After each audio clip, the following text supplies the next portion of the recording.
Så kära syskon, den senaste gången gick vi igenom vad man ska göra, vad en man ska försöka leta efter i en kvinna när han väl ska hitta en fru.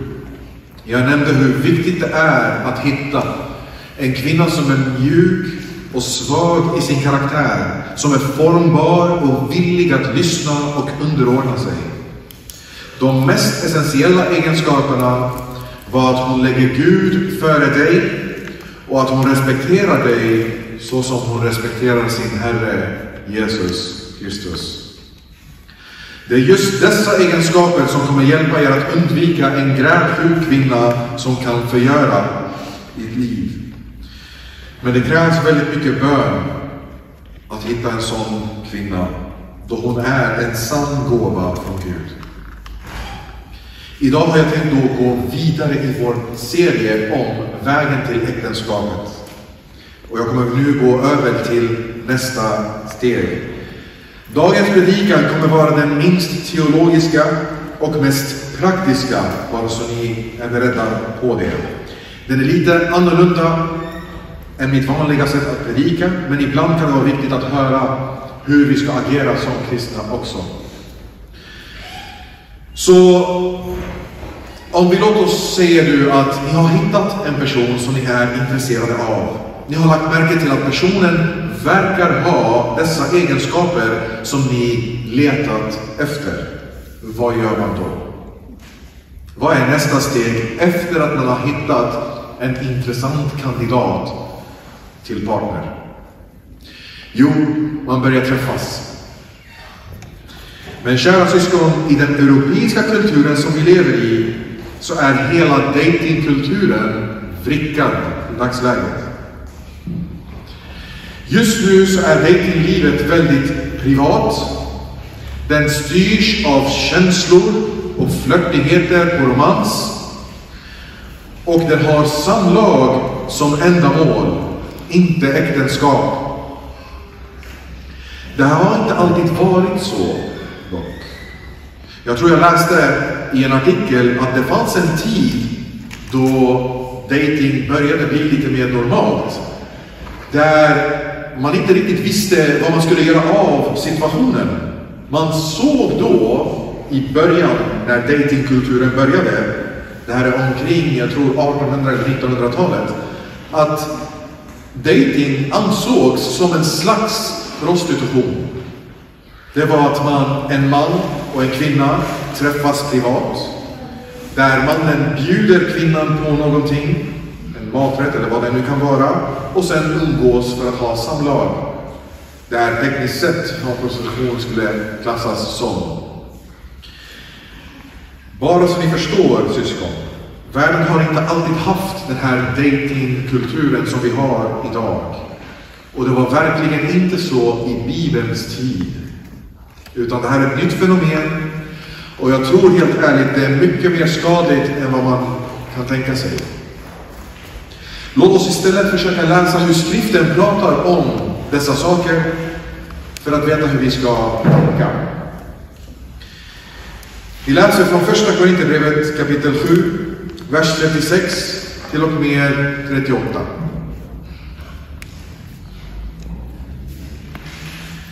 Men om någon tycker sig göra fel mot sin flicka som är giftasvuxen och vill gifta sig, då ska han göra som hon vill. Han syndar inte. Låt dem gifta sig. Den däremot som står fast i sitt sinne och inte är under tvång utan har frihet att följa sin egen vilja och har bestämt sig att låta sin flicka förbli ogift, han gör något som är bra. Alltså, den som gifter bort sin flicka gör något bra, och den som inte gifter bort henne gör något som är ännu bättre. De här verserna handlar ju egentligen om celibatlivet. Men den lär oss om hur deras kultur var i deras tid. Kära syskon, min poäng är inte att vi ska kopiera allt de var och leva det i dagsläget. Det är inte min poäng. Men jag anser att de hade sin kultur De hade deras regler för väldigt specifika anledningar. Och det är vist av oss att ta lärdom från dem och försöka anamma dessa principer. Ordspråksboken 22:28 säger: flytta inte en gammal gränssten som dina fäder har rest. Den här texten talar om hur våra gamla farföräldrar, de har lagt gränser för en särskilt god anledning. Och vi får inte flytta dem hej vilt utan att försöka förstå dem först. Vi måste se på våra gamla förfäder, på hur människor förr i tiden levde, och inte anta de var dumma, de var konstiga och de la skumma krav och de agerade bara konstigt för att. Vi måste förstå att de äldre kulturerna, de äldre människorna var inte dumma. De hade deras gränser för särskilda anledningar. Och det är väldigt dåraktigt och högmodigt att tro att alla i över flera tusen år har agerat fel och konstigt och det är bara vi som är normala i dagsläget. Så fraser som säger gå tillbaka till stenåldern eller vad gammalmodig du är, syskon, sluta använda dem. Sluta använda dessa fraser. Vi får inte tro att vi är så mycket smartare än de förr i tiden. Vi får inte tro att bara för att vi har mer information idag och att vi har en teknologisk utveckling, att det betyder att vi är visare än dem. Jag tycker snarare tvärtom. Det är bara att kolla och se hur världen ser ut idag. Och jag tycker att vi har nått en form av galenskap som aldrig har funnits i världshistorien. De må ha mindre utvecklad teknologi förut, mindre data, mindre information, men de var rika på visdom. De visste hur man skulle leva ett glatt och förnöjsamt liv. Låt oss därför återigen inte kopiera dem blint, utan försöka studera dem och se varför hade de dessa gränser.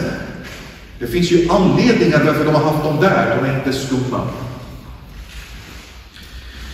Så Paulus pratar här om den som inte vill gifta bort sin dotter gör något bättre än den som gifter bort henne.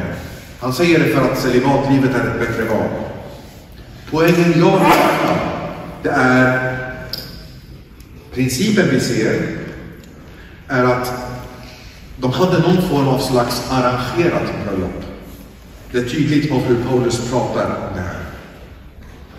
Det har varit så väldigt länge, syskon. Föräldrar har alltid gett bort sina döttrar åt män som ville gifta sig med dem. Så en princip vi kan ta från förr i tiden är att föräldrar ska vara väldigt involverade i ens val av partner.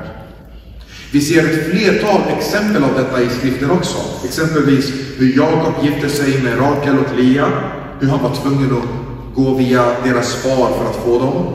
Hur Rebekkas föräldrar behövde ge tillåtelse så att Isak skulle få Rebekka. Och hur David fick Sauls dotter Mikal då Saul gav tillåtelse för att han ska få gifta sig. Så Bibeln ger oss en bild att föräldrarna är väldigt involverade i ett val av partner. Idag har arrangerade bröllop fått ett väldigt dåligt namn. Och idén låter väldigt främmande, urgammal, skrämmande. Och det låter som ett slags förtryck där barnen inte hade något val. Men det var faktiskt aldrig så heller. Lägg märke till hur Paulus skriver. Lyssna. Han säger flickan som vill gifta sig. Det är inget tvång vi pratar om här egentligen. Skriften gav aldrig rätten att en far tvingar sin dotter att gifta sig. Om hon inte ville. Jag menar inte att det inte har missbrukats. Det har missbrukats genom historien. Arrangerade bröllop har varit dåliga också. Precis som allt som gott som kan missbrukas. Men självaste grundtanken var inte vi tvingar våra barn att göra saker de inte vill. Kolla hur Paulus pratar. Han säger, den däremot som står fast i sitt sinne och inte är under tvång, utan har frihet att följa sin egen vilja och bestämt sig att låta sin flicka förbli ogift, han gör någonting bra. Med andra ord, han säger, den pappan som inte är under tvång utan har frihet, vad är det här tvånget han pratar om? Vad är det för frihet en far har här? Jo, det är när hans egna dotter säger, jag gör som du vill. När din dotter säger till dig, far, du kan välja. Om du vill att jag ska leva celibat, jag gör det. Om du har en partner till mig, så vill jag göra det. Det är på så sätt en far är fri. Det är på så sätt en far inte är tvungen att göra ett val. Utan nu kan han själv välja. Det är så Paulus skriver. Så poängen är, om ens dotter ville gifta sig, då skulle fadern bli tvungen att ge bort henne. Han kan inte förhindra det. I slutändan, med andra ord, kvinnan hade det slutgiltiga ordet om hon ville gifta sig eller inte. Om kvinnan ville gifta sig med någon, då skulle inte fadern ha rätten att förbjuda henne detta. Och om kvinnan inte ville gifta sig, så har fadern all rätt att tillåta henne förbli celibat. Inser ni då att det här arrangerade bröllopet som det var i deras tid, det var inte förtryckande och det var inte påtvingande heller. Det var inte att barnen inte hade någon talan. Hon kunde uttrycka sina känslor. Och om hon verkligen inte ville gifta sig, hon var inte tvungen till det. En far ägde inte sin dotter så som han ägde en slav. Det är inte så det ses på det här sättet. Däremot, föräldrarna var fortfarande väldigt involverade. Inte i valet om hon ska leva celibat eller inte, utan i frågan om vem hon ska gifta sig. För att en kvinna skulle få gifta sig med en man, då behövde hon hennes föräldrars välsignelse för det. Om föräldrarna vägrade ge sin välsignelse, så gifte inte barnet sig. Och det här, enligt mig, är en god princip att följa. Föräldrarna bär det ultimata ansvaret för sina barn. Och de har rätt att avråda och förbjuda att de ska göra vissa ting. Inklusive att välja partner. Men det betyder inte att föräldrarna kunde förbjuda ett äktenskap utan grund, utan anledning. Det var faktiskt inte så ofta föräldrar nekade äktenskapet. Ni måste förstå, i deras tid, äktenskapet var väldigt viktigt. Om föräldrarna nekade välsignelse till ett äktenskap, det var inte bara att vi vill inte ge vår dotter. Det var på ett sätt att visa, vi gillar inte mannen och hans familj. Det är på så sätt det togs om en förälder förhindrade och förnekade ett äktenskap. Så att förbjuda ett äktenskap var faktiskt väldigt allvarligt att göra. Du kunde inte bara göra det på måfå. Du kunde inte bara göra det för att jag vill inte att du ska gifta dig. Det är inte så det funkade. För det skulle innebära en stor fejd mellan familjer. Varför vill du inte ge vår son din dotter? Är vi inte tillräckligt goda för dig? Och med tanke på hur mycket mindre individualistiskt man levde då familjer faktiskt hade en roll i deras vardagsliv, så ville man undvika tjafs. Och det var inte enkelt att ta ett beslut och säga, jag vill inte ge bort min dotter. Det var inte ett enkelt beslut att göra. Så vad var deras kriterier? Hur kunde föräldrarna neka ett äktenskap? Vad var det de kollade efter? Jo, till största dels, det här är ett råd till oss. De såg på hur mannens föräldrar var. Var föräldrarna rika, så var det ett gott tecken att även deras son skulle ha och kunna hantera pengar. Var föräldrarna goda, integritetsfyllda, rättfärdiga, så var det ett gott tecken att deras barn också skulle vara goda, rättfärdiga, integritetsfyllda. Man insåg värdet i uppfostran. Och man såg hur goda föräldrar uppfostrar goda barn. Man såg korrelationen.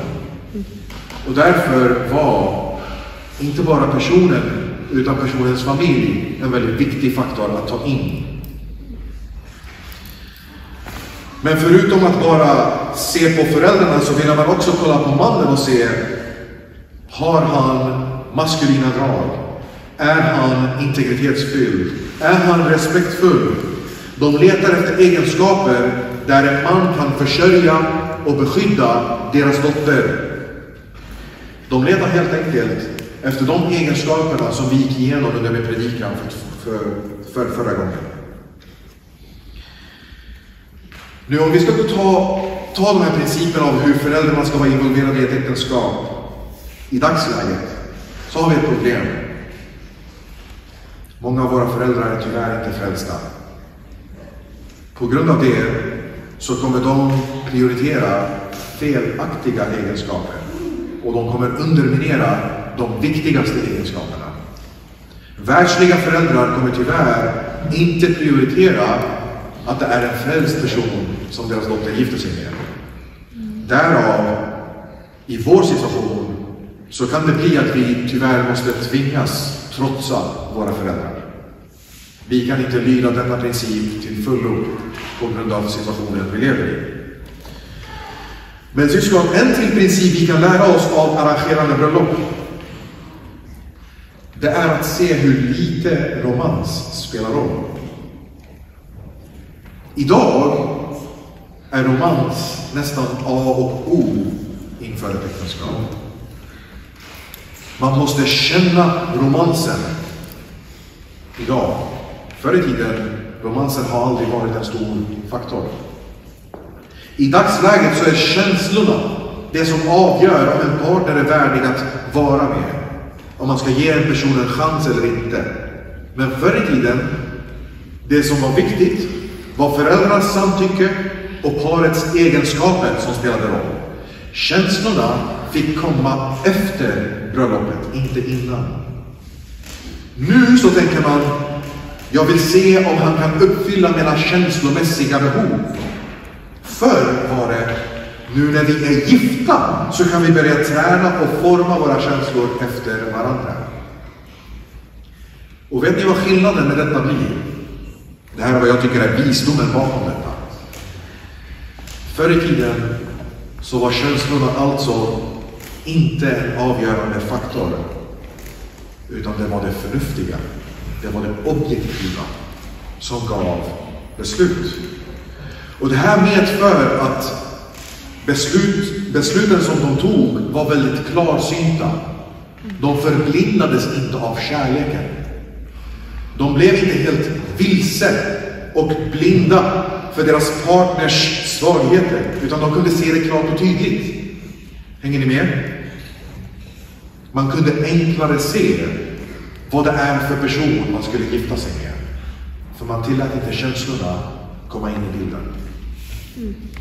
Och en till nytta med att inte ha romantik innan äktenskapet, det var att förhindra risken att falla i sexuell synd med varandra.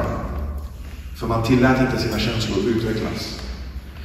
När man sen väl gifte sig, det är då man tillät sina känslor blossa upp och forma ett starkt äktenskap. Höga visan, en av de böckerna i Bibeln som just behandlar romantisk kärlek, upprepar en fras 3 gånger i den här boken. Det finns en fras som upprepas 3 gånger. Det står så här: lova mig, Jerusalems döttrar, stör inte kärleken, väck den inte förrän den själv vill. Idén här är att romantisk kärlek bör inte väckas i förtid. Man bör inte låta sig styras av starka känslor, utan man måste låta dem få blomma i den rätta tiden. När är det rätt tid att blomma romantiska känslor? Det är när du vet att din partner är din och kommer aldrig lämna dig längre. När vet du det? Efter du är gift med den personen. Det är efter äktenskapet du kan nu vara säker på den här personen är min tills jag dör. Och det är nu jag kan låta känslorna blossa. Så kära syskon, jag har nu gått igenom vissa grundprinciper hur arrangerade bröllop fungerade då och hur vi kan nu försöka se, okej, så det är så de levde förut. Hur ska vi nu göra det mer praktiskt i dagsläget? Det här är inte satt i sten. Man kan justera det jag säger just nu, beroende på hur situationen ser ut. Men generellt sett så tycker jag det borde gå till på det här sättet. När en man har hittat en kvinna som han är intresserad av, då får han inte låta det vara hemligt. Mannen ska ta initiativ och närma sig kvinnan. Och märker han att kvinnan är mottaglig och vill inleda en relation, då bör mannen berätta det till sina föräldrar och sen be om hennes fars välsignelse. Och kvinnan kan då samtidigt förbereda sina föräldrar om att det finns en man som kommer att be om hennes hand. På så sätt, syskon, genom att göra detta, så involverar du familjerna från start och ingenting sker i det fördolda. Allting förs fram till ljuset direkt. Bådas familjer är involverade och bådas familjer är ärade. Ni behöver inte längre ljuga. Ni behöver inte dölja någonting för era föräldrar. Men kära syskon, det är inte bara att vi har en könslig familj. Vi har en andlig familj också. Därför skulle jag säga din pastor bör också bli inkluderad och involverad i diskussionen. Jag menar inte att varje individ i kyrkan ska vara involverad. Men jag skulle säga att en kristet syskon som man har nära relation till och pastorn är ett minimum innan du inleder en stor relation. Hänger ni med? Och när relationen sen har förts fram till ljuset, föräldrarna är medvetna, kyrkan är medveten, då kan man börja träffas. Inte innan dess. Efter föräldrarnas involvering, efter kyrkans involvering, kan man börja träffas. Men idén här är inte, okej, nu har vi fört fram det till ljuset och nu kan vi börja hålla saker privat.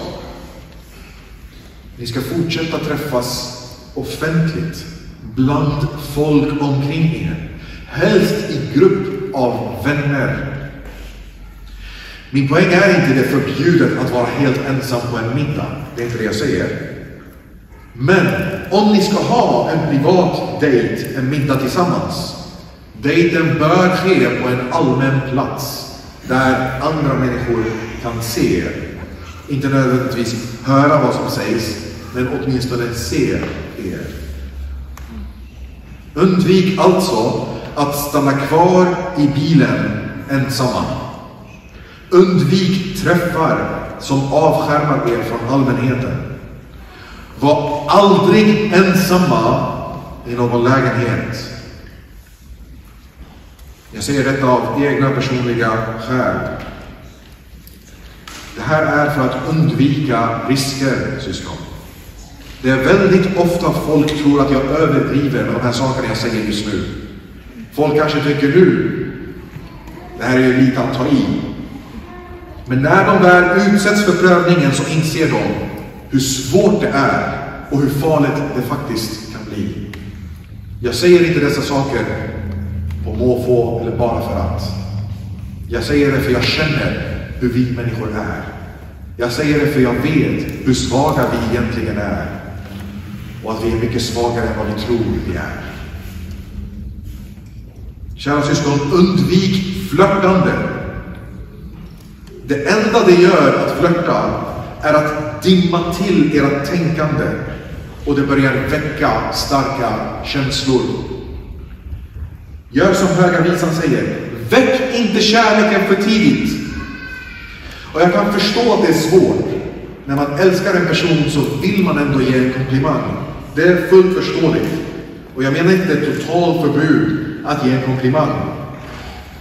Men, kära syskon, i början av en relation, snälla, sköt detta varsamt. Ju närmare ni kommer äktenskapet, ju mer komplimanger kan ni ge. Ju mer tryggt och säkert kommer det vara att investera känslor. Men innan dess, håll det väldigt förnuftigt, utan känslor involverade. När ni sen har brottats igenom de viktigaste frågorna och känner er enade, då kan ni börja sänka garden. Då kan ni vara lite mer trygga i att visa mer kärlek till varandra. Nu när det kommer till frågan, hur långt får man gå? Lyssna syskon, självaste frågan är hur ohälsosam enligt mig. Det är fel att tänka, hur nära synd kan vi gå utan att det räknas som synd? Det är inte så vi kristna ska tänka. Ert tankesätt ska vara att undvika inte bara synd, utan risken och närheten till synd också. Ni behöver tänka, hur kommer Kristus äras mest i min relation? Ni behöver tänka, hur kan jag leva på ett sätt som behagar min himmelska far? Det är hur ni ska svara på dessa frågor. Inte hur långt kan jag gå utan att det är synd. Så mitt svar till frågan, hur långt får man gå? Undvik att gå. Ni måste förstå en sak, syskon. En mysig kroppsberöring, en kyss, ett strulande tillsammans, det har ett syfte. Det är ett förspel inför samlag. Era kroppar triggas igång av dessa saker. Er kropp förbereder sig för samlag när ni håller på att mysa, gosa, kyssas etc. Er kropp sätts igång inför ett samlag. Och när ni sen, på grund av att ni vet att det är fel och förbjudet att ha samlag, så avbryter ni någonting naturligt. Ni förstör någonting i er kropp. Det blir något fel med er när ni sen förhindrar vad er kropp vill göra. Ni måste förstå, det är ohälsosamt att tillåta hormoner rusa, adrenalinet rusa och sen bara plötsligt avbryta det. Det är inte gott för er att göra så. Er kropp kommer inte må bra och det kommer kanske till och med påverka er framtida sexliv. Därför skulle jag säga, undvik allt som triggar igång er kropp. Det inkluderar alla former av mysande, kramar etc. Jag säger inte självklart när man träffar varandra man kan ge en kram och så vidare. Men idén här är, behandla din partner som det vore din kristna syster eller kristna broder tills ni gifter er. För ni är inte gifta tills dess. Det är så ni måste tänka och agera. Håll inte på med att beröra varandra och så vidare. Nu till en annan fråga. Hur länge bör den här relationen pågå tills man gifter sig då? Det är också en kontroversiell fråga. Jag måste lyfta fram. Det finns inget hugget i sten, men skriften är tydlig om en sak. Första Korinthierbrevet 7:9. Kan de inte leva avhållsamt ska de gifta sig. För det är bättre att gifta sig än att brinna av begär. En fördröjd relation kommer att leda till mer och mer svårighet att hålla er ifrån varandra. Och därför är mitt råd så här. Planera giftermålet väldigt tidigt. Vänta inte 3 till 4 år tills ni ska gifta er. Jag skulle faktiskt säga till och med att 1 år räcker gott och väl. Om ni känner Ett år, det är väldigt kort tid. Jag känner mig inte redo att gifta mig på så kort tid. Jag skulle nog säga då att du kanske inte är mogen att ha en partner då. Om du inte är redo att gifta dig, du är inte redo att ha en partner. För en partner är till för att gifta sig med. Syftet att vara tillsammans innan äktenskapet är inte att mogna tillsammans. Du mognar i ett äktenskap tillsammans, inte innan äktenskapet. Syftet är inte att ha kul tillsammans innan äktenskapet. Syftet är att utreda och se. Passar vi varandra? Och förbereda och planera inför ett äktenskap. Det är det den här tiden är till för. Utredning av en person och planering av ett bröllop. Och ett år är gott och väl för detta. Och många säger då, men man hinner ju inte lära känna en person ordentligt på så här kort tid. Kära syskon, den enda anledningen man tycker så idag är för att man idag spenderar mestadels av den här tiden på aktiviteter och dejter, flörtigheter och romans. Och man spenderar väldigt lite av den tiden på att ta itu viktiga frågor. Istället, ni behöver inte gå på så mycket aktiviteter och dejter i början. Ni behöver gå itu de viktigaste frågorna i livet. Och börja direkt. Fördröj inte sådana frågor. Planera in dejterna, aktiviteterna, flörtigheten, romansen efter bröllopet. Inte innan. Tänk inte, men tänk om man blir chockad och ångrar sig och sen vill skiljas. Är det inte intressant, syskon, att nästan alla äktenskap förr i tiden, och när jag säger förr i tiden, jag menar för cirka 200 år sedan och bak, nästan alla äktenskap har varit mellan två personer som inte ens känt varandra. Det fanns ingen datingkultur. Man gick inte ut tillsammans innan. Man fick lära känna varandra i äktenskapet, inte innan. Och ändå så var det då det var mycket färre skilsmässor än vad vi har idag. Ser ni bilden jag ger här? Nutid, då vi spenderar extremt långa tider innan äktenskapet, är nu vi har mest skilsmässor. Jämfört med då, så man hade ingen tid att lära känna varandra och då man höll kvar i äktenskapet tills döden skiljer oss åt. Tro inte på den här lögnen. Tro inte på den här lögnen att, men tänk om och tänk om. Tänk om man blir chockad och ångrar sig. Syskon, ni måste förstå det här. Du kommer att lära dig nya saker om din partner även 50 år i äktenskapet. Du har en kontinuerlig nya saker att upptäcka hos din partner även 50 år efter äktenskapet. Jag menar inte att du måste ha en fullkomlig förståelse av vem det är, och det är felaktigt att tro att du behöver det.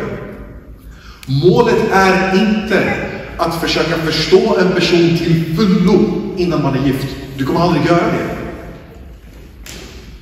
Målet är att gå igenom de allra viktigaste frågorna som är avgörande i ett äktenskap och sen arbeta itu alla nya saker som man upptäcker tillsammans i äktenskapet. Innan äktenskapet, ta itu de mest essentiella och viktigaste frågorna. De som är avgörande för ett äktenskap. Efter äktenskapet så kommer ni då, på grund av att ni redan rätt ut de viktiga frågorna, kunna hantera de mindre viktiga frågorna.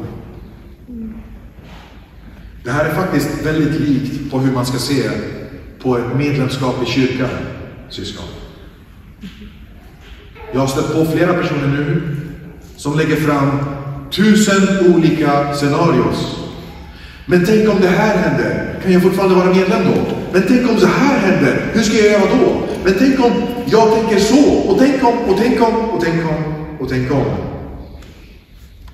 Syskon, gå igenom de viktigaste frågorna du har och ta ett beslut.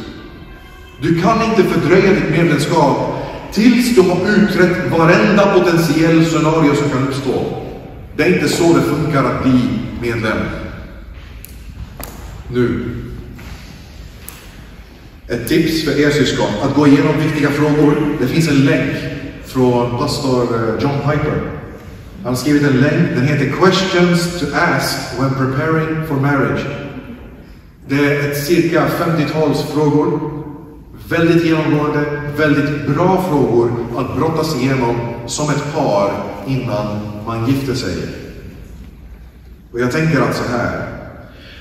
Om ett par har gått igenom alla dessa frågor, har levt öppet bland familj och kyrka, där även föräldrar och kyrka har gett råd och tips för relationen. Om ni fortfarande är osäkra på en person efter ett år, då gör ni någonting grovt fel. Det är bara så det är. Sluta övertänka och förtrösta er att Herren är med er i era beslut. När ni för fram allting till ljuset, när kyrkan är involverad, när era familjer är involverade och när ni har brottats itu de viktigaste frågorna som finns, tro mig, ett år räcker gott och väl inför ett äktenskap.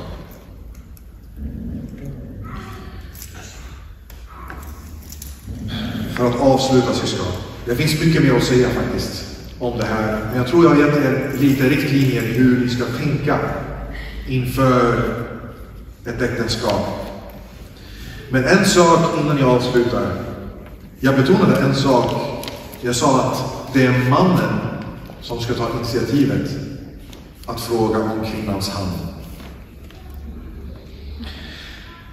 Kära syskon, en anledning varför jag säger det här är för att det är ett maskulint drag att göra. Det krävs modighet och styrka att våga göra sig själv sårbar inför kvinnan. En kvinna ska inte behöva göra sig själv svag för dig och göra sig själv sårbar, rättare sagt. Du som man måste vara den modige. Du som man har plikten att ta det första steget. Men det är inte bara för det är maskulint. Det är också för det är så vår Herre har gjort med oss. Jesus Kristus är så som en man ska vara. Och han väntade inte på att sin brud ska komma till honom först. Han väntade inte tills kyrkan kom och frågade om hans hand. Nej, han kom till oss först. Han tog det första steget. Han är en riktig man. Han är en maskulin man. Han är en man som vi män måste efterfölja. Och så som han initierade relationen och påbörjade den självmant först, det är så vi måste göra. Så män, vi har uppdraget här. Ni har uppdraget här. Bär er roll väl. Se på er Herre hur han gjorde med sin kyrka och lär er av honom. Ta de här stegen, var modiga, våga göra er själva sårbara. För det är ett maskulint drag att göra och det är så vår Herre har gjort. Var inte fega, syskon. Ta initiativ. Om ni är intresserade, gå fram och fråga. Agera och förtrösta att Herren kommer ge er en pärla som